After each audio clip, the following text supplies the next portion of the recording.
It's going to be one of the other areas. Tremendous amount of information is going to come from this area. It's going to be the climate and the seas and the weather patterns. And that's going to generate, especially if we start having more erratic weather, more pollution in our cities. Once we go into 40, 50, 80, 100 million people in these mega cities, I mean, we're going to need the data. Believe me, you're going to want to share your data, because if not, we won't be able to survive. If we can't optimize, 100 million people are going to kill each other. Like, we have to optimize. We have to coordinate. We have to share data so that we can survive in the future, because that's how a lot of people criticize China for being this authoritarian data reaper. But the truth of the matter, with the population that they have, they would not have survived if they didn't do all these big moves. I mean, I think now they're looking at it proactively, but at the beginning, I think it was a survival mechanism. If they didn't process the data and do things in a smart way, they were not going to survive. And now they see the value, they see the savings, they see the efficiencies. So now they're jumping head in and putting up this vision for 2030 to be the global leader in AI, and we'll see. Time will tell. I think they have a great shot because they're putting money in the right places. They're investing in amazing technologies. They're taking the lead in a whole number of areas, and they are following adequately in the areas that they don't lead. So they're the number 2 or 3 player in the areas that they're not number 1, where the US or Canada or some other country has the lead. They're doing it really well, and I think that it's going to pay off for them. Not to mention the fact that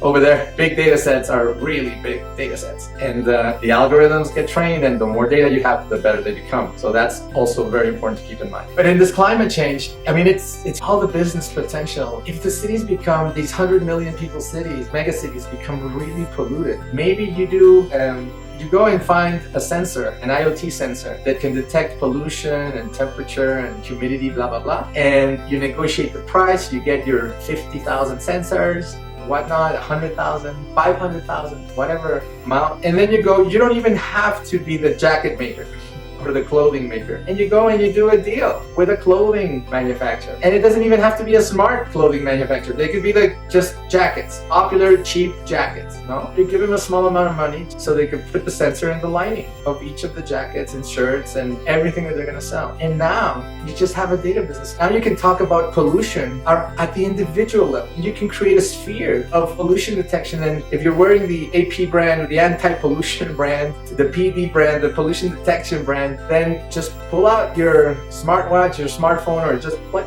on your connected earpods or click on your connected glassware, and it will sync up and pair automatically and give you a read of what the pollution levels are within 10 feet of your current location. So it syncs to your clothing, and all of a sudden it tells you, be careful, dangerous levels, get out of there, or go back home, and you can keep on moving until you find a place that's adequately breathable. I don't know if we're going to need this level of control in the future, but the fact that we can do it is just unbelievable. And it's not even complicated. It's literally a Sigfox sensor that you put inside a jacket lining. Obviously then, the app, and it's not that simple, but it's feasible. I'm sure billion-dollar businesses are going to get built around simple concepts like this. I don't know if I would put, like, for example, forest data. We're going to get forest and trees, and I don't know if I'm going to put it into agriculture or if I'm going to put it into climate, but I think we're going to start tracking things that we've never tracked before, and we're going to have data points and things we've never imagined. So it's going to be important to really switch to a KPI mentality. I think that that's going to be key in this new era, switching to a KPI mentality, being able to kind of think about indicators, how to build them. That's going to be an important feature of the future.